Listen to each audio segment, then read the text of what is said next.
सच ही कहा है किसी ने, कोई किसी का नहीं होता है। शीम द वुल बॉय ये स्टोरी कुछ ऐसे ही बताने वाली है, लेकिन उसके पहले मेरे चैनल को सब्सक्राइब तो कर लीजिए। ये देखिए, ये एक छोटी सी झोपड़ी है और एक बहुत रिमोट प्लेस है। नदी के किनारे इनका ये झोपड़ा है और एक इवनिंग का टाइम हो रहा था। एक लड़की और उसके दो भाई और एक उसकी मम्मी ऐसे एक मरने वाले आदमी के बिछौने के पास बैठे हुए थे। सभी रो रहे थे और वो जो आदमी मरने वाला है उसे बहुत सारी दवाइयाँ दी गई थी ताकि वो बच सके। इन बच्चों का वो पिता था और रोने वाली वो जो औरत है वो उनकी मम्मी है और सोया हुआ आदमी उन बच्चों का पिता है। वो नहीं बचेगा ऐसे लग रहा था, लेकिन मरने के पहले उसने अपने बड़े बेटे से बोला कि मुझे मरने के पहले तुम वचन दो कि तुम अपनी मम्मी का और ये भाई और बहन का ख्याल रखोगे। मुझे वचन दो, मुझे वचन दो। तो बड़े बेटे ने रोते हुए मम्मी को देखा, अपने भाई को और बहन को देखा कि मैं आप जो बोल रहे हैं वो सब करूँगा, जैसे आप थे बिल्कुल वैसे ही मैं रहूँगा। अब ऐसी बातें हो रही थी और तभी वो आदमी जो जो उसे मौत के एंडिंग मौके पे उसके बताना था वो सारा उसने बता दिया कि देखो, अब तक मैंने बहुत काम करके इस फैमिली को बहुत अच्छे से रखने की कोशिश तो की थी, पर मैं फिर भी नहीं रख सका। मैं एक बहुत ही क्या बोलते हैं, एक सेल्फिश आदमी हूँ जो अपने परिवार को छोड़ के ऐसे अकेला यहाँ पे रह रहा हूँ। अगर सारे भाई बहनों को मैं साथ लेके चलता था तो मेरे मरने के बाद तुम्हें देखने वाला कोई तो होता था, लेकिन ऐसे नहीं हुआ। जो मैंने गलती की वो तुम ना करना। तुम अकेले नहीं, अपने भाइयों और बहनों को और मम्मी को हमेशा प्यार देना। अब मैं जल्दी ही मरने वाला हूँ, तो तुम्हारी मम्मी के बहुत बड़ा दुख रहेगा, वो अकेली क्या क्या करेगी। तो तुम एक काम करना है, तुम अपने भाइयों को और बहनों को बहुत अच्छे से संभालने में मम्मी की हेल्प करना, मम्मी की देख रेख करना। वो बूढ़ा बाप जो है वो बेटे को बता रहा था। मम्मी रो रही थी, बच्चे रो रहे थे, भाई बहन इतने छोटे थे कि उनको समझ में भी नहीं आ रहा था ये क्या हो रहा है। बड़ा बेटा जो है ये पापा को बोल रहा था कि पापा आप चिंता मत कीजिए, और तभी क्या हो गया, उसने इधर उधर देखा और तभी उसकी अंतरात्मा मतलब उसकी आत्मा निकल गई और बॉडी वहाँ पे पड़ी, मतलब वो आदमी मर गया। मरने के बाद अब रह गए वो दोनों मतलब तीनों बच्चे और मम्मी।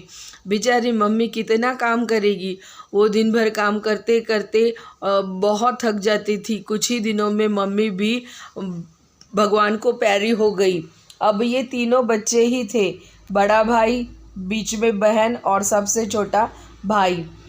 भाई कमा के कुछ न कुछ लाता था, कुछ जंगल से लकड़ियाँ लाता था और उसका ही खाना बना के वो बहन उन तीनों को खाना खिलाती थी, वो खुद भी खाती थी और ऐसे ही दिन कट रहे थे।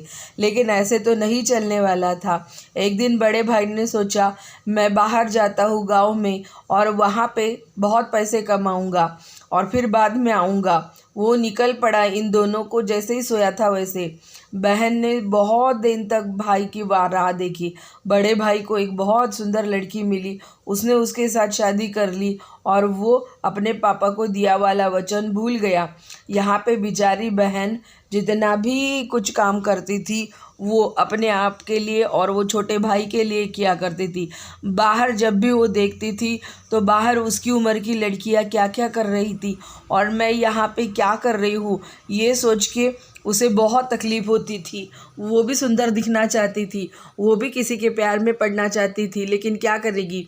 एक दिन उसने बहुत सारी वेजिटेबल्स, बहुत सारा खाना इकट्ठा कर लिया, एक बड़े से टोकरी में भर के रख दिया और उस भाई को बोला देखो भैया, अगर मैं यहाँ पे रहूँगी तो दोनों का पेट नहीं भरेगा। मैंने यहाँ पे तुम जितना खा सकते हो 8-15 दिन उतना सारा ला के रख दिया है, तब तक मैं बाहर जाके पैसा कमा के आती हूँ। अपना जो बड़ा भाई हमें छोड़ के चला गया है उसे भी ढूंढ के मैं लाऊंगी और तब हम मिलके रहेंगे। वो बाहर चली जाती है, उसे भी एक लड़का मिल जाता है और वो अपने फ्रेंड के साथ इन लोगों को भूल जाती है, अपने भाई को भी और छोटे भाइयों को भी। और वो अपनी अच्छी खुशी सुखी ज़िंदगी बिताने लग जाती, क्योंकि वो जवान थी, उसे तो कोई ना कोई मिलने ही वाला था और वो भूल गई अपने भाई को, वो अपने संसार में खुश हो गई। यहाँ पे जब 8-15 दिनों के अंदर जो खाना रखा था वो सारा का सारा ख़त्म हो गया। वो छोटा बच्चा ज़्यादा से ज़्यादा 5-6 साल का होगा, वो बेचारा बहुत भूखा हो गया था।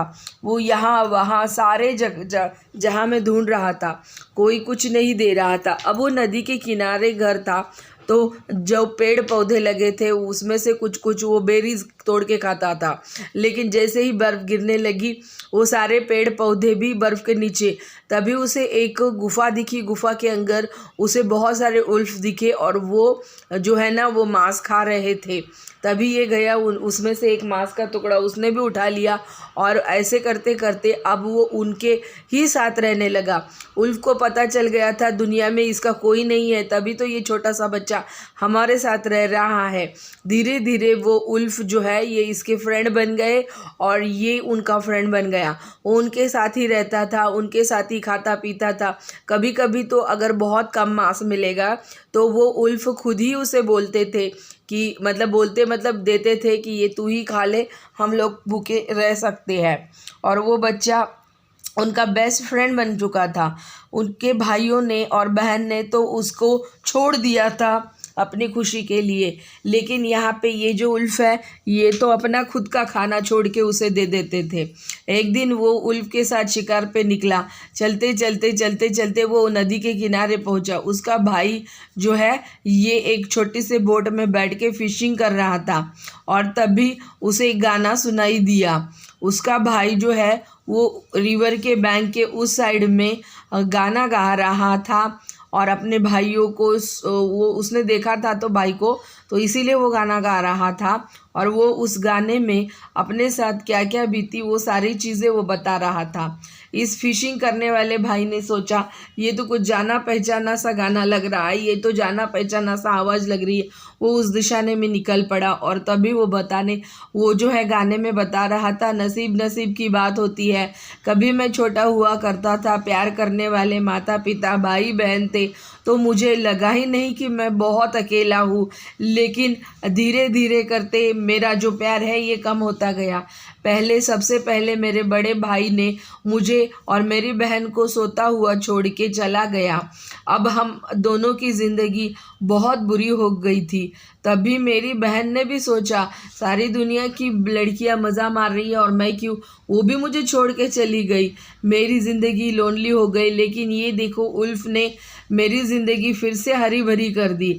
ये जानवर है लेकिन मेरे लिए इन्होंने ही एक जो आदमी करेगा, बड़ा भाई करेगा, उससे भी ज़्यादा ये करते हैं। कभी कभी तो इनका खाना जो इन्हें कम पड़ता है वो भी मुझे दे देते हैं। मेरे भाई बहन तो पापा को दिया वाला वचन भूल गए, लेकिन ये जानवर मेरे कोई ना होते हुए मेरे साथ चलते हैं। मेरे पापा ने मरते हुए मेरे भाई को बोला था कि इनकी रक्षा करना, इनको संभालना। माँ तो मर गई और वो भाई जिसने वचन दिया था वो भी हमें भूल गया। मैं रिक्वेस्ट करता हूँ मेरे भाई बहनों से, मत आओ, मैं अब यहाँ पे अकेला ही रहूँगा। ये उल्फ जो है ये यही मेरी फैमिली है, यही मुझसे प्यार करते हैं। मैंने तो इनसे कुछ नहीं लिया और दिया, लेकिन इन्होंने मुझसे बहुत कुछ प्यार किया, ऐसे वो बताना था। और मैं अब इंसान रहना नहीं चाहता हूँ, मैं भी इनके जैसे उल्फ बनना चाहता हूँ और मैं धीरे धीरे अब उनकी जैसे बन जाऊँगा। उनकी जैसी स्किन आ जाएगी, उनके जैसे मैं चिल्लाऊँगा। और तभी जैसे उल्फ आवाज़ करते हैं वैसे उसने आवाज़ करना शुरू कर दिया। बड़े भाई तब तक बैंक जो किनारा था वहाँ पे पहुँच चुका था। उसने देखा, अरे बाप रे, ये छोटा बच्चा, ये बच्चा नहीं है, ये मेरा छोटा भाई है, ये क्या कर रहा है, उसकी आंखें खुल चुकी थी उस गाने से। और तभी वो जैसे ही भगवान ने उसकी अब सुन ली, वो धीरे धीरे वो उल्फ की जैसे उसको बॉडी आ गई थी। वो उल्फ के जैसे जोर जोर से चिल्ला रहा था। बड़ा भाई चिल्ला चिल्ला के उसे उसकी तरफ दौड़ रहा था, नहीं नहीं नहीं, बिल्कुल नहीं, तू तो मेरा छोटा भाई है, यहाँ पे आ जाओ, तू उल्फ नहीं बन सकता, नहीं नहीं। लेकिन छोटा भाई कहाँ सुनने वाला था। छोटा भाई तो बुरी तरीके से टूट गया था और वो धीरे धीरे धीरे करते बिल्कुल उल्फ की जैसे बन गया। बड़े भाई ने देखा वो वहाँ पे आ चुका था। बड़े भाई ने बहुत कोशिश की, सिस्टर को भी ले लेंगे, मैं भी आ गया हूँ, हम हमारी फैमिली जोड़ लेंगे, चलो। लेकिन वो बोलता हूँ अब मैं नहीं आ सकता, मैं अकेला था, कोई नहीं आया, अब मैं उल्फ बन गया हूँ, ये उनके साथ ही मैं जाऊँगा, शिकार करूँगा। इतनी प्यारी स्टोरी मैंने आप लोगों को बता दी है, दिखा दी है। प्लीज़ लाइक कीजिए, शेयर कीजिए, कमेंट कीजिए, सब्सक्राइब कीजिए मेरे चैनल को।